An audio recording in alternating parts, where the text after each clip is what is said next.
नमस्कार, टपरी वार्ता देख रहे हैं आप और मैं हूं साहिल राय।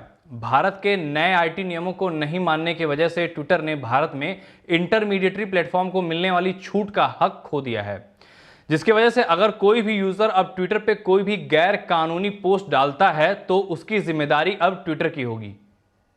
अब इसके वजह से ट्विटर की मुश्किलें भारत में और अधिक बढ़ने लगी हैं। राष्ट्रीय बाल अधिकार संरक्षण आयोग ने ट्विटर इंडिया के मैनेजिंग डायरेक्टर मनीष महेश्वरी और पॉलिसी मैनेजर शगुफ्ता कामराना के खिलाफ केस दर्ज करने के लिए जम्मू कश्मीर पुलिस को पत्र लिखा है।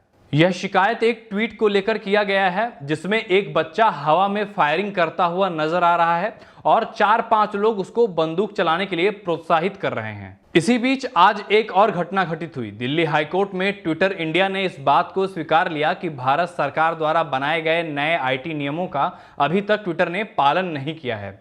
इस पर हाईकोर्ट ने स्पष्ट कर दिया कि केंद्र सरकार अब ट्विटर पर कोई भी कार्रवाई करने के लिए स्वतंत्र है और कंपनी को अब किसी भी तरह की सुरक्षा नहीं दी जाएगी। इसके अलावा दिल्ली हाईकोर्ट ने ट्विटर द्वारा की जा रही देरी पर नाराजगी जताई। दिल्ली हाईकोर्ट की न्यायमूर्ति रेखा पाली ने ट्विटर के प्रतिनिधियों से सवाल किया कि अभी आपको इस प्रक्रिया में कितना और समय लगेगा। न्यायमूर्ति रेखा पाली ने कहा कि अगर ट्विटर को यह लगता है कि वो हमारे देश में जितना समय चाहे उतना ले सकता है तो मैं इसकी अनुमति बिल्कुल भी नहीं दूंगी। जैसा कि भारत के नए आईटी नियमों के मुताबिक देश में सभी सोशल मीडिया कंपनी को एक शिकायत निवारण अधिकारी की नियुक्ति करनी थी। ट्विटर ने भी एक अंतरिम शिकायत अधिकारी की नियुक्ति की थी, पर उसने इस्तीफा दे दिया। इस पर हाईकोर्ट ने ट्विटर से कहा कि उनके इस्तीफे के बाद कम से कम आप किसी दूसरे व्यक्ति की नियुक्ति कर सकते थे, जिस पर ट्विटर ने कहा कि हम दूसरे अधिकारी की नियुक्ति करने जा रहे हैं। जिस पर फटकार लगाते हुए हाईकोर्ट ने ट्विटर से कहा कि आखिर इस प्रक्रिया में आपको कितना समय लगेगा।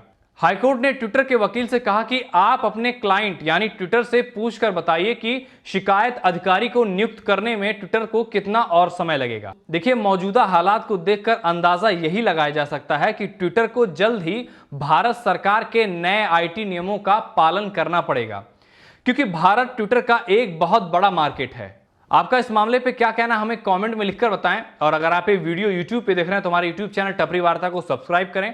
अगर Facebook पे देख रहे हैं तो हमारे Facebook पेज को लाइक करें और इस जानकारी को अधिक से अधिक लोगों तक पहुंचाने के लिए हमारी वीडियो को शेयर करें। धन्यवाद।